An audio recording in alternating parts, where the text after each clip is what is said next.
Scorpio! What's good, Internet? My name is Attack Slug, and welcome to my Xbox One X, XBOX, unboxing of the Scorpio edition, the Project Scorpio Super Heavy edition of the Xbox One.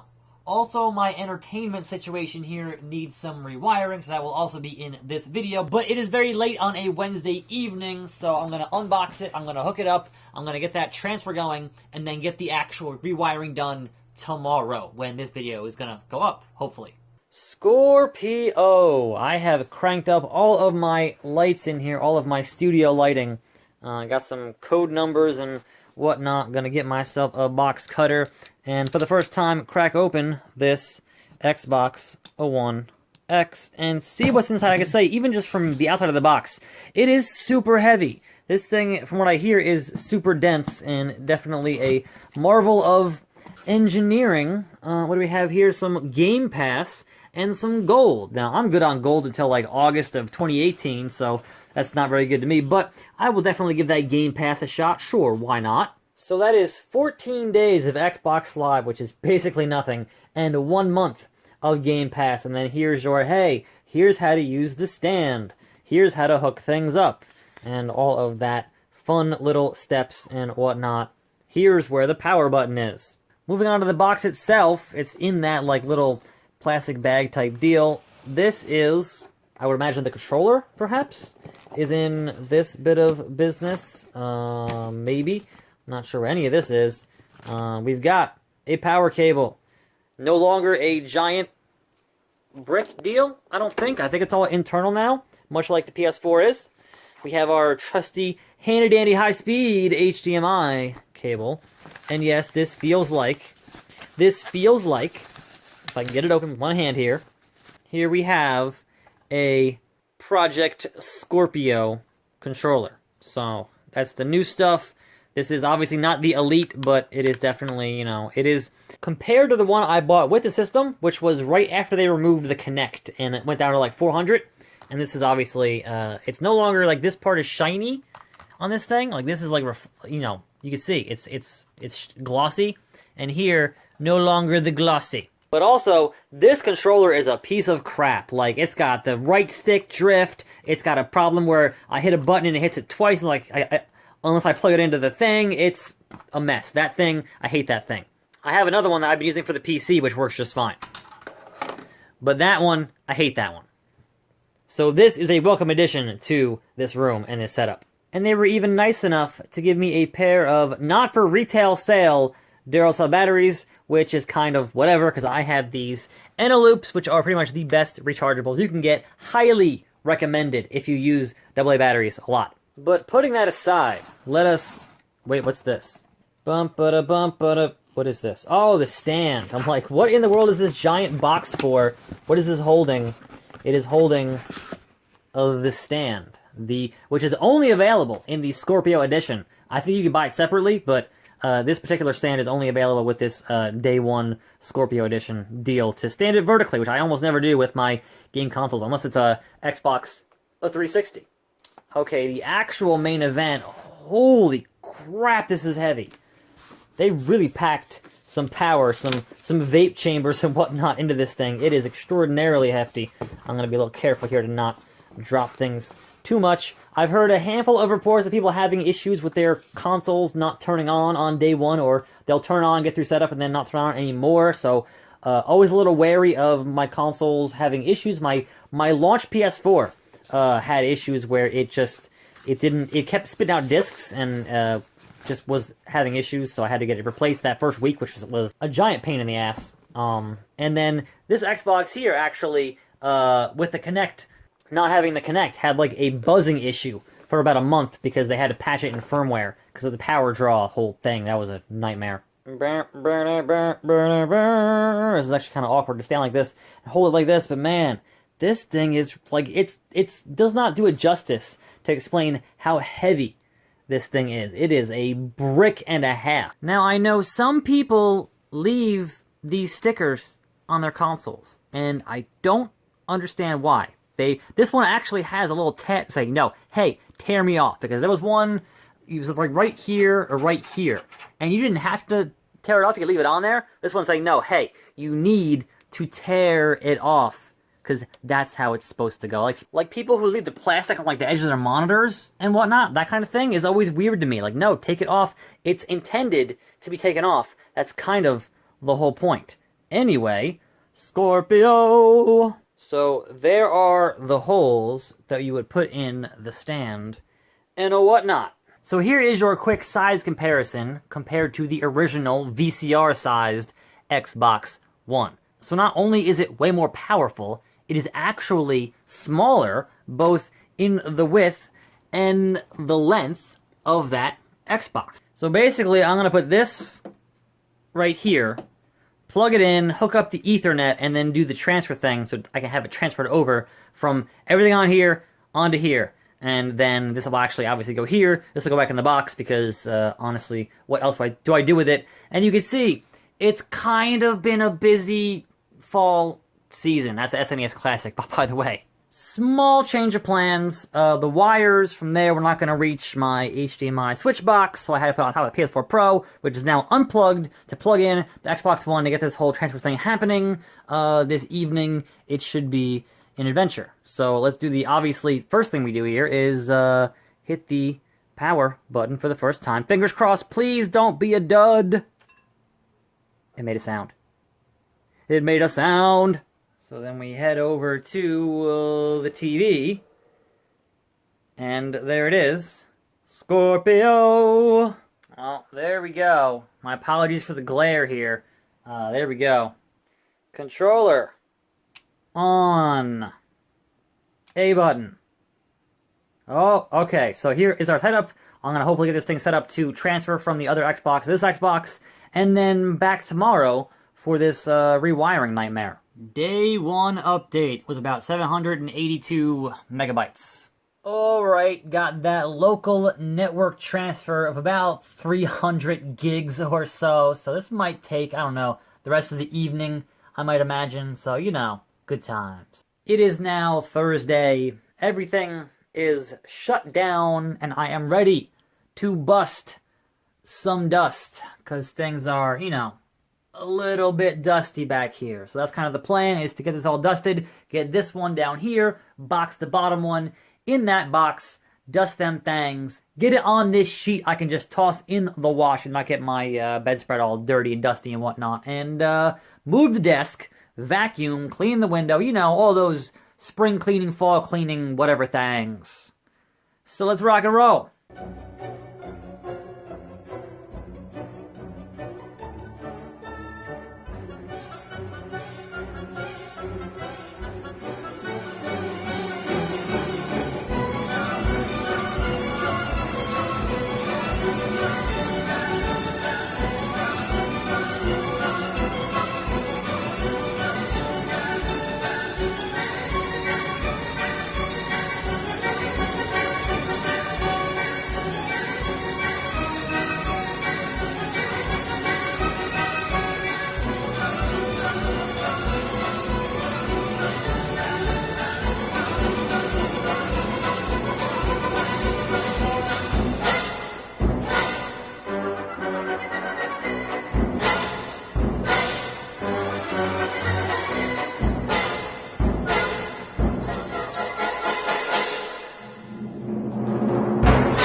Empty and clean, and I'm sneezing because of all this dust, but time to load it back up, hook everything back up, get this stuff here kind of dusted off too, and then be back in business. So here we are. Here is all the stuff that was on that desk.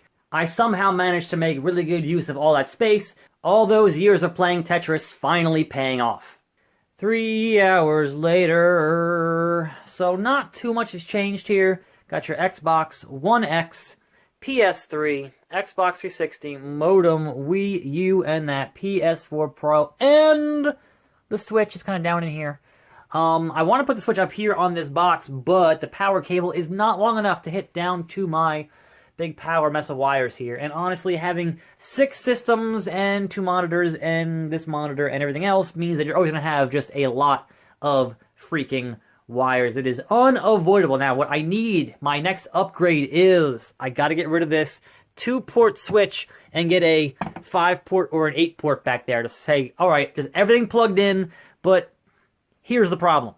I'm unplugging to do VR, I'm unplugging to do game capture. There's no way to just go, okay, everything plugged in and it's all good for life, because as you guys know, these things have to be portable. I gotta bring everything over to either Grimm's or Echomogs or whatever to film things over there, so I'm constantly unplugging and replugging, but I would like a new HDMI switch back there. Would be nice. So let's turn everything on and hopefully it all still works. Now, I know what the obvious question is going to be, and that is the same question I got with the PS4 Pro, which was, why would you buy a 4K system when you don't have a 4K TV? And to that I say, YouTube, this adpocalypse, I should have had one by now, but they totally hosed me this year, so hopefully that'll be in the near future. But number two, the question is, why go 4K when there's no 4K consumer grade capture devices on the market? My videos here aren't in 4K, so what's the point of going 4K, HDR, all that stuff? And the answer there is even games at 1080, even games at 720 are going to be running at a higher frame rate, are going to be running at a higher internal resolution and downscaling, thereby looking cleaner, looking nicer. And that brings the obvious third question, well, if you want the games looking at the very best, why not play them on the PC that you already own with a GTX 1070 and etc., etc.? And the answer there, that I've explained a number of times, is that most of the games that I play with, say, Perplexing Pixels are rented games. I'm not buying these AAA loot box garbage games. I'm renting them, playing them, setting them back. You can't do that on PC. But on console, yeah, sure, as much as you want. GameFly is awesome. So therefore, when you want the best looking, best running version of a game you could rent from GameFly, obviously the Xbox One X is the answer there. So I can now load up my Xbox One X enhanced games, of which there are only 3. Killer Instinct, Slime Rancher, and Elder Scrolls Online Tamriel Unlimited. Now, what you do here, if you want to make sure that the game you have has gotten the right asset pack, is you hold LBRB, and then what are basically start and select. So under console type, where it says X1XE, true, that means the game is enhanced for Xbox One X. And then it says assets installed, Xbox Scorpio, and there are your Scorpio assets are installed for this thing. Now, I do have a handful of games that are not installed, that are also Xbox One X enhanced games. But also, they're mostly for the 360, and those are going to be rendering at a much, much higher internal resolution than they ever could have on Xbox 360. Also, I have Oblivion in my closet, and I could totally install Oblivion and run it at a crazy high resolution, but why would I, when obviously the PC version of that is a way better experience on PC. But that being said, let's toss in this disc for Elder Scrolls, which has to get me ready, and now it's launching. That I've heard has reflections in the water now, which is not available on the standard version, and it's running at a nice solid 30 frames locked. At least that's what I read on the internet, so we'll see if that is true or not. Now, obviously, if I wanted to play this game looking way, way better, I could do so on PC. However, I will mention that I got this at Best Buy on clearance for $4. So, you know, $4. Anyway, yeah, not exactly a visual showcase, 'cause it is an MMORPG. So, I just kind of want to go see the water, honestly. Where am I? And I need to just hang right here. And there should be some water and some reflections on the water. That's kind of the only thing I came in here for, was to go, oh yeah, guess what? The water reflects the world now. That's kind of cool, where it does not have those reflections on the Xbox version, and only on the X because of the additional power, etc., etc. But yeah, obviously not really your showpiece game to look at, but hey, it runs smooth, and that's cool. Now, I'm not entirely sure what the enhancements are for Killer Instinct here. It might just be 4K, it might just be HDR, so you wouldn't really notice in this particular gameplay video, but hey, I figured I've only got 3, so might as well load it up. This game looked pretty damn nice in the first place, so I'm not sure that I would really notice any actual other visual enhancements, because it already looks pretty freaking good. But you know, video games and dinosaurs and skeletons and all that nonsense in the video games. It looks nice. It runs nice. I'm getting my ass kicked already by the CPU. What are you gonna do? So again, to answer the question, why I would buy this thing and spend a bunch of money on this thing that objectively I might not need is because having the best version of multi-platform games, having the exclusives like Sea of Thieves next year, Crackdown, hopefully Crackdown's not bad. I'm fingers crossed, I want a good Crackdown game. And being able to have it be portable. As heavy as this system is, having it be portable and being able to bring it to Grim, to EchoMog, or whatever, is totally the most important thing to me. Because even when I do buy games on PC, my PC is not really portable. It's kind of heavy. So after 4 years, Microsoft has finally regained graphical and power superiority. And the question remains, who is this for? Right? Because if you really want the power, you build a PC. And if you don't care that much, then why would you care about this thing in the first place? Like, a regular Xbox One will do you just fine, or a PS4 will do you just fine. If you're that into the power argument, then you go PC. Unless you are a weirdo like me, who tends to buy every freaking console. I can't help it. It's just what I do. So, that being said, this is the Xbox One X. I am looking forward to taking all of my GameFly games that were PS4, that were multi-platform, and now moving them over to Xbox One X, because that will, fingers crossed, those will be the superior version of those multi-platform games. Here's hoping. It's going to be things to keep track of, spreadsheets and all kinds of other stuff, and obviously, for me personally, as someone who plays a lot of Japanese games, PS4 has the better exclusives that I want to play, but again, I run a show here every Friday called Perplexing Pixels, and that plays a lot of games that are multi-platform, and if they're going to look better here, I'm going to want to play them better here. Anyway, I'm Attack Slug. Thanks for watching. More videos every day. Every freaking day. Come back and join me. I'll see you next time, right here on this channel. And I'm out.